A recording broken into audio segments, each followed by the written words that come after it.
Welcome to a lesson with Dr. Powell.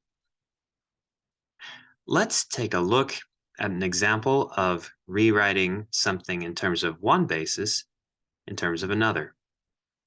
So what is a basis?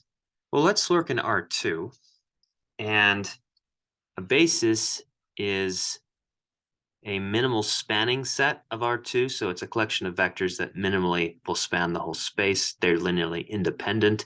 For instance, like A and B, they span the whole entire space here. And let's think about um, A as being this vector right here, 1 comma negative 1. All right, so maybe in coordinates, maybe this is the origin right here. Okay, and B is coming up here, and in standard coordinates, what is this? These are standard coordinates, E1 and E2. What is E1 and E2? Just in R2, standardly, E1 is right here, 1, 0, and E2 is right here, equal to 0, 1. So these are the standard coordinates E1 and E2. So in terms of E1 and E2, if we were to plot A, it would be in these coordinates. If we were to plot B, it'd be in these coordinates. Now, we can take A and B, though, and make another coordinate system out of them. Because pretty much all of R2 can uniquely be described, every single element of R2 can be uniquely described as a linear combination of A and B. And for instance, if we said 3A plus 2B, we could even plot that right here. I mean, think of addition of vectors. You have 3 vectors tail to tip, and then you have 2 going this way. My goodness, the resulting vector going from here to here is right there. So this right here, this is 3 comma 2, not in the standard coordinate system, but in the AB coordinate system, meaning these are coefficients of A and B. So you can represent points in terms of the coefficients of maybe 2 vectors. This is especially nice if you have a lattice which is not described in the standard way, but in some other way like this. So you can pinpoint points by thinking of A and B as being their own axes, maybe they're skewed axes, but this is the coordinate of this point with respect to the skewed axis. Well, what if we have a coordinate with respect to the skewed axes, and we want to figure out what it is in terms of the regular axes, E1 and E2? What would we do? Well, we realize that the change of basis, like going from this coordinate, these coordinates, the AB coordinates, to maybe an E1, E2 coordinate, is a linear transformation. So there's a matrix which describes it. Let's think about a column interpretation. All right, so we have a matrix function f which takes something written in this basis to something written in this basis. All right.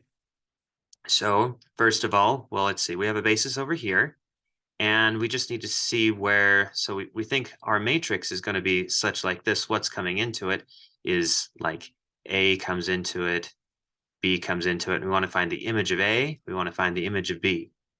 Well, we already know what it is because it's how we defined it. A written in those coordinates is this, B written in those coordinates is this.